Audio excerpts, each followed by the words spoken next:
vent, ça fait du bien. Ça tire dans les mollets. Nous sommes au château de Legeux, terre de Skanderbeg. Je sais plus combien d'invasions il a réussi à stopper, je crois que c'est une bonne dizaine, un truc comme ça, des Ottomans. Il est mort de vieillesse, même pas en combat. C'est Jamia.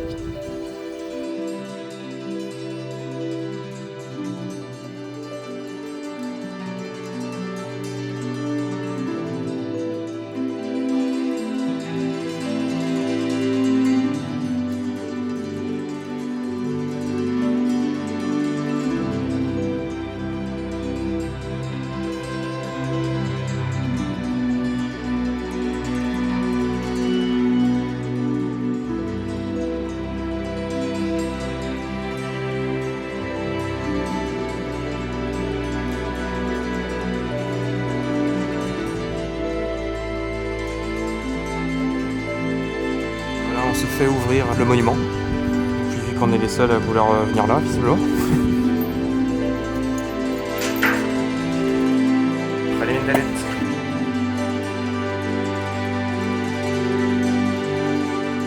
Voilà le tombeau de Skanderbeg. Georgi Kastriotti. C'est de son vrai nom. Skanderbeg, ça veut dire le seigneur Alexandre. C'est leur héros national. Elle est belle la mosaïque derrière. Il a résisté toute sa vie à Mehmed II qui a pris Constantinople. Ça a toujours été une épine dans le pied des Ottomans. C'est ça qui est un peu paradoxal puisque c'est quand même la religion prédominante, les musulmans, mais ils sont aussi, leur héros national c'est quelqu'un qui a résisté à l'invasion des Ottomans. Donc, il n'y a pas de religion d'État puisque ça a été un pays communiste à un moment, donc ça a été aboli en fait la religion d'État. Là ça donne la dimension du personnage quand même. Tout ça c'est des batailles, les dates des batailles. Première bataille 1444, dernière 1468.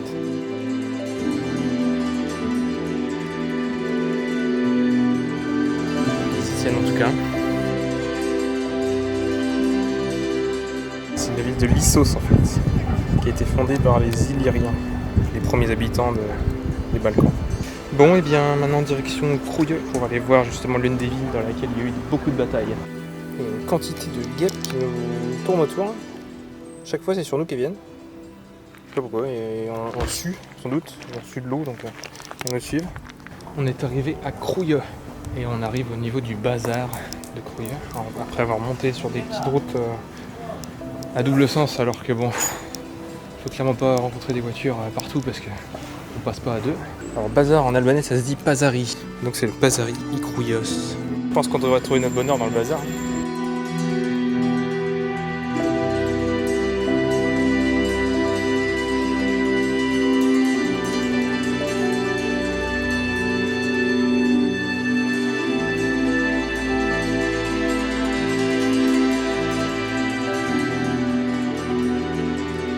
Considère comme l'ethnie albanaise.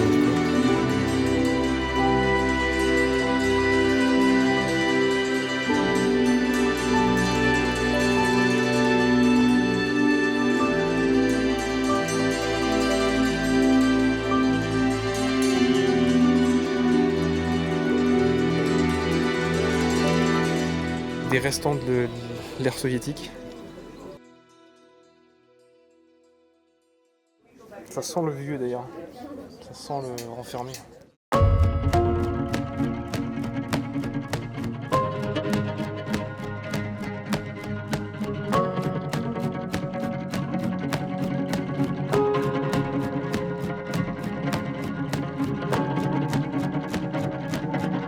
Il y a du chai, il y a du thé aussi.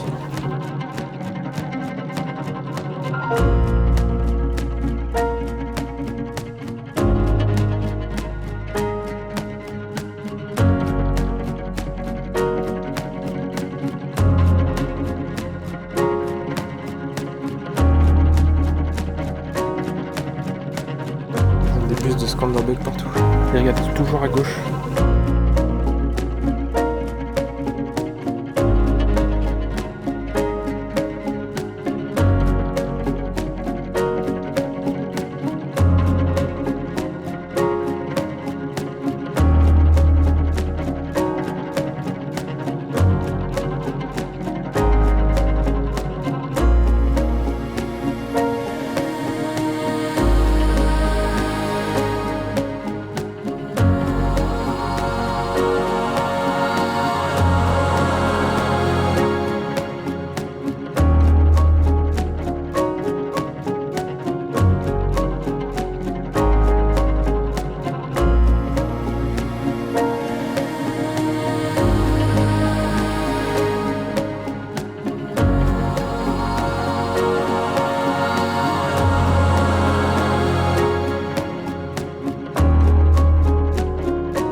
And a lot of soap you need. Water. Neither. Okay.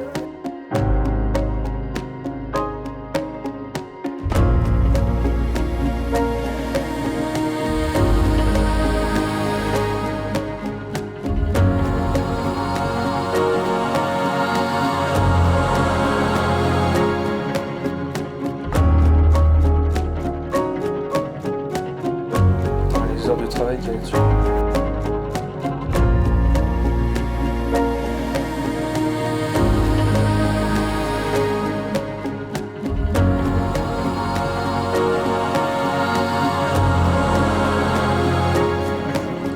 Alors tu l'as acheté ton petit cochon marrant?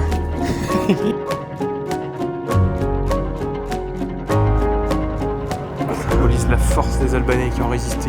Et l'héroïsme de Georgi Kastrioti Skanderbeg dans les batailles contre les Ottomans. Et quand tu vois à la hauteur à laquelle on est, ça devait être un peu plus simple du coup de défendre le château. Je savais qu'il était impressionnant le château, mais à ce point-là. Vu qu'on a trop dépensé, on n'a pas les moyens de se faire un repas normal, donc c'est feed. Alors c'était déjà prévu, c'est faux. Donc il y a plein de choses à faire aujourd'hui et que le temps file à une vitesse, surtout quand on s'amuse, et ben c'est feed ce midi.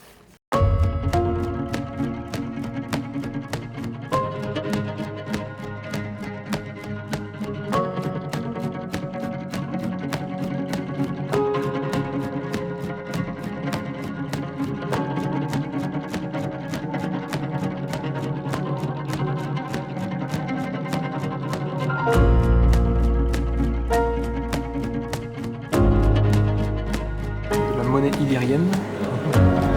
Illyrienne romanoire, ah d'accord. En fait c'était une époque où le métal on en avait besoin, donc le métal il valait ce qu'il valait, donc tu payais au poids de la pièce. Les invasions turques. Si tout se passe bien, on devrait aller à Kosovo-Polier, le site de la bataille de Kosovo.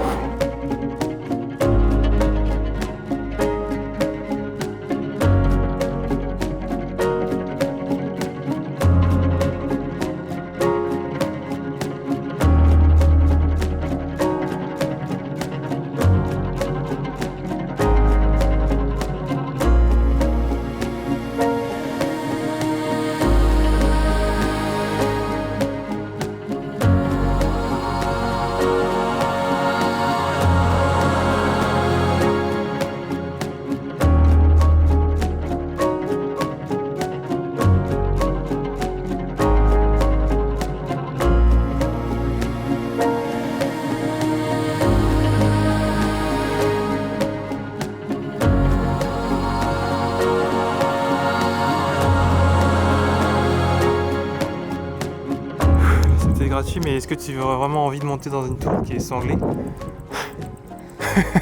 Ouais. Elle est vieille, hein. Pour le coup, celle-ci est vraiment d'époque. Ça, on peut pas en douter. La gueule du truc, quoi. On en profite parce que je pense qu'on est dans les derniers à voir cette tour. Qu'est-ce qu'il fait, lui?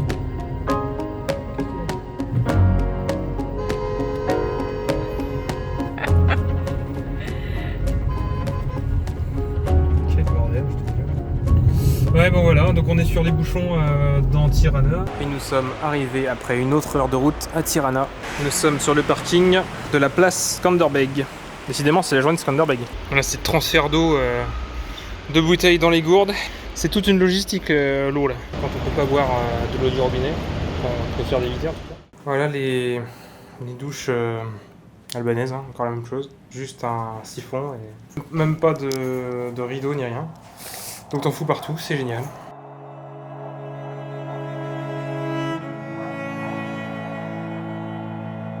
Combien de carrés pour faire cette mosaïque là, putain. Ça c'est tous les héros nationaux, où il y a des anonymes aussi, sans doute.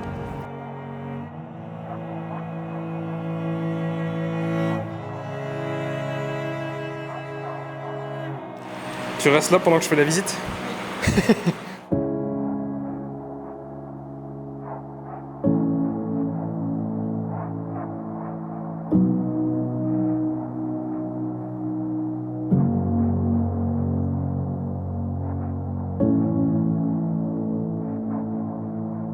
Sans Byzance, cette histoire. Constantin, bah voilà. Qui Qui est-ce que j'aperçois dans le fond?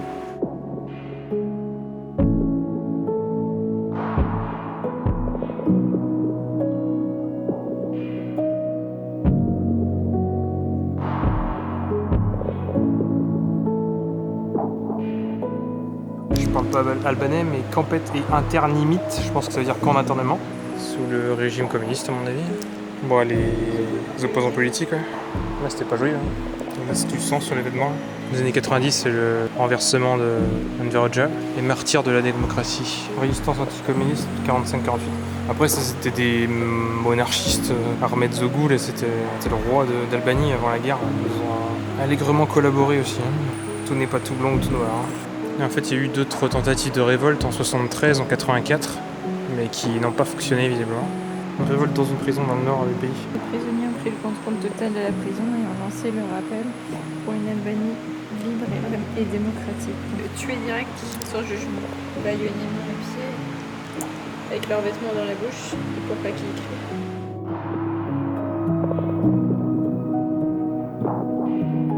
C'est toutes les révoltes où il y a le feu, là, j'imagine. J'imagine que c'est contre les Ottomans à cette époque-là, 1830, 1840.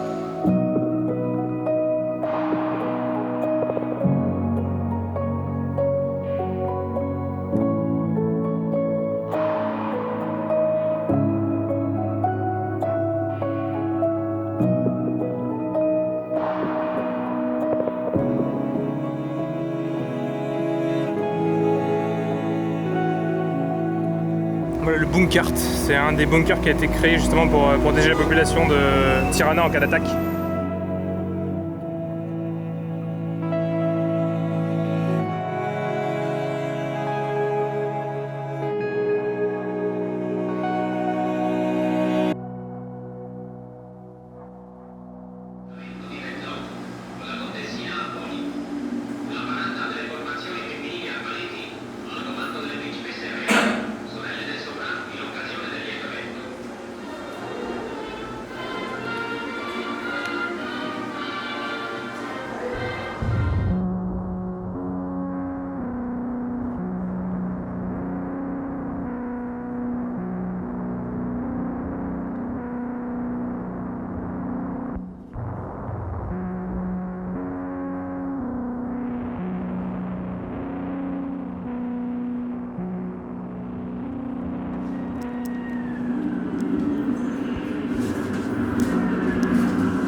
Dessous, ouais.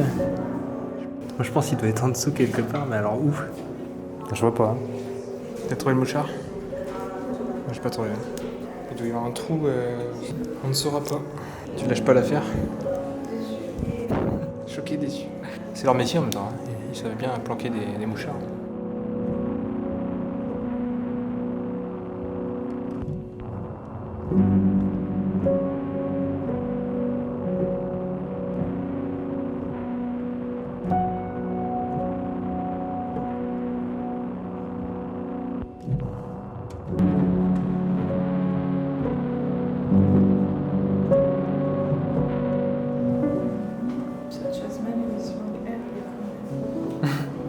D'accord, t'avais pas le droit de monter à l'échelon, c'était d'accord.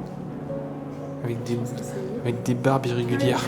On a notre réponse pourquoi ils ont tous les cheveux courts ici. Ceci explique cela. C'est une habitude culturelle parce que c'était interdit jusqu'il y a très peu de temps. T'as vu les menottes de fortune?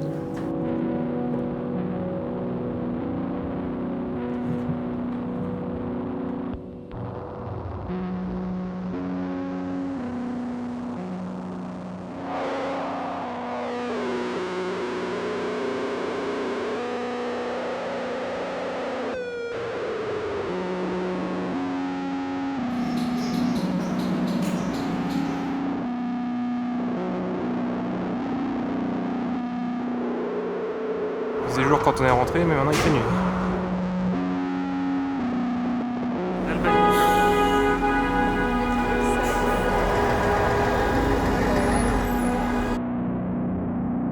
Ici c'est marrant, tous les feux ils sont colorés sur tous les poteaux en fait. Charmant couleur, on peut passer. Voilà la pyramide de Tirana.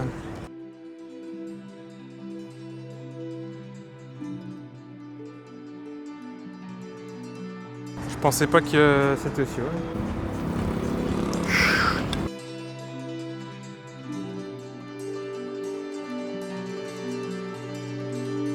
Tu fais tomber tes clés là, t'es niqué. Voilà la forteresse de Tirana, qui est en fait des ruines de murailles et transformées en sorte de rue de restaurant.